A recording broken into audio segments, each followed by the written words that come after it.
Okay, ಈಗ ನಾವೇನು experiment ಮಾಡೋಣ, ಡಬಲ್ ಆಕ್ಟಿವ್ ಸಿಲಿಂಡರ್ನ ಆರ್ ಗೇಟಲ್ಲಿ ಯಾವ ಥರ ಕಂಟ್ರೋಲ್ ಮಾಡೋದು ಅಂತ ನೋಡು. ಈ ಎಕ್ಸ್ಪೆರಿಮೆಂಟ್ಗೆ ನಮಗೆ ಬೇಕಿರೋ ಕಾಂಪೊನೆಂಟ್ಸು ಬಂದುಬಿಟ್ಟು, ಫಾರ್ ಆರ್ ಗೇಟ್ ನಾವೇನು ಯಾವುದು ವ್ಯಾಲ್ವ್ನ ಯೂಸ್ ಮಾಡ್ತೀವಿ, ನಾವು ಯೂಸ್ ಮಾಡೋದು ವ್ಯಾಲ್ವ್ ಬಂದುಬಿಟ್ಟು it is an shuttle valve. Shuttle ವ್ಯಾಲ್ವ್ನ ಯೂಸ್ ಮಾಡಿಕೊಂಡು ನಾವು ಸಿಲಿಂಡರ್ನ ಆಪ್ರೇಟ್ ಮಾಡೋದು ಹೇಗೆ ಅಂತ ನೋಡೋಣ. ಇದಕ್ಕೆ ಯೂಸ್ ಮಾಡ್ತಿರೋ ಕಾಂಪೊನೆಂಟ್ಸ್ ಬಂದುಬಿಟ್ಟು ಒಂದು double active cylinder, 2 3/2 push button, ಒಂದು single side pilot operated 5/2 direct check control ವ್ಯಾಲ್ವ್ನ ಯೂಸ್ ಮಾಡ್ತೀವಿ, ಮತ್ತು ಒಂದು ಮ್ಯಾನಿಫೋಲ್ಡ್ನ ಯೂಸ್ ಮಾಡ್ತೀವಿ. ಇದಕ್ಕೆ ಕನೆಕ್ಷನ್ ಹೇಗೆ ಮಾಡಬೇಕು ಅಂದ್ರೆ, ಫಸ್ಟ್ ನ್ಯೂಮ್ಯಾಟಿಕ್ ಟ್ಯೂಬ್ನ ತೊಗೊಂಡು ಮ್ಯಾನಿಫೋಲ್ಡಿಂದ ಒಂದು 5/2 single side pilot operated direct check control ವ್ಯಾಲ್ವ್ಗೆ ಇನ್ಪುಟ್ ಕೊಡಬೇಕು. ನೆಕ್ಸ್ಟ್ ಮತ್ತೆ ಮ್ಯಾನಿಫೋಲ್ಡಿಂದ ಒಂದು 3/2 ಪುಷ್ ಬಟನ್ಗೆ ಇನ್ಪುಟ್ ಕೊಡ್ತೀವಿ. ನೆಕ್ಸ್ಟ್ ಮತ್ತೆ ಮ್ಯಾನಿಫೋಲ್ಡಿಂದ ಇನ್ನೊಂದು ಪುಷ್ ಬಟನ್ಗೆ ಇನ್ಪುಟ್ ಕೊಡ್ತೀವಿ. ನೆಕ್ಸ್ಟ್ ಏನು ಮಾಡ್ತೀವಿ, 2 ನ್ಯೂಮ್ಯಾಟಿಕ್ ಹೋಸ್ನ ತೊಗೊಂಡು 5/2 ಪೈಲಟ್ ಆಪರೇಟೆಡ್ ಡೈರೆಕ್ಷನ್ ಕಂಟ್ರೋಲ್ ವಾಲ್ವ್ನಿಂದ ಸಿಲಿಂಡರ್ ಕನೆಕ್ಷನ್ ಕೊಡಬೇಕು.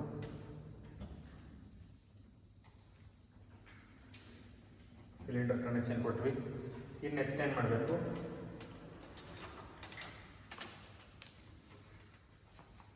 ಎರಡು push button ಔಟ್ಪುಟ್ಟಿಂದ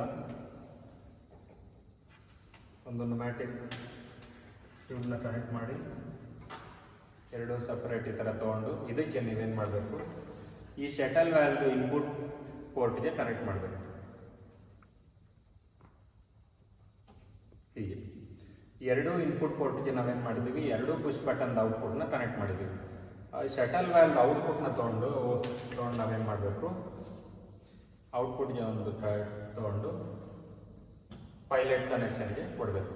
5/2 single side pilot operated ಇರೋದ್ರಿಂದ ನೀವು ಸಿಂಗಲ್ ಸೈಡ್ ಪೈಲಟ್ಗೆ ಕನೆಕ್ಷನ್ ಮಾಡಬೇಕು. ಇದು ಬಂದುಬಿಟ್ಟು ಕನೆಕ್ಷನ್. ಈಗ ನಾವು ಯೂಸ್ ಮಾಡ್ತಿರೋ ಶಟಲ್ ವ್ಯಾಲ್ವ್ ಏನು ಫಂಕ್ಷನ್ ಮಾಡುತ್ತೆ ಅಂದ್ರೆ, ಈ ಫಂಕ್ಷನ್ ಎಸ್ಪೆಷಲಿ ಏನಾಗುತ್ತೆ ಅಂದರೆ, ನೀವು ಯಾವುದೇ ಒಂದು ಪುಷ್ ಬಟನ್ ಪ್ರೆಸ್ ಮಾಡ್ತಾರೆ ನಮ್ಮ ಸಿಲಿಂಡರ್ ಎಕ್ಸ್ಟೆಂಡ್ ಆಗುತ್ತೆ. ನಾವು ಪುಷ್ ಬಟನ್ ಆನ್ ಪ್ರೆಸ್ ಮಾಡಿ ನ್ಯೂಮ್ಯಾಟಿಕ್ ಹೋಸ್ನ ಆನ್ ಮಾಡಿ ಏರ್ನ ಒಂದು ಪುಷ್ ಬಟನ್ ಪ್ರೆಸ್ ಮಾಡಿದ್ರು ನಮ್ಮ ಸಿಲಿಂಡರ್ ಎಕ್ಸ್ಟೆಂಡ್ ಆಗುತ್ತೆ.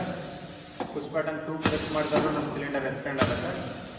ಎರಡೂ ಪುಷ್ ಬಟನ್ ಒಟ್ಟಿಗೆ ಪ್ರೆಸ್ ಮಾಡಿದ್ರು ನಮ್ಮ ಸಿಲಿಂಡರ್ ಎಕ್ಸ್ಟೆಂಡ್ ಆಗುತ್ತೆ.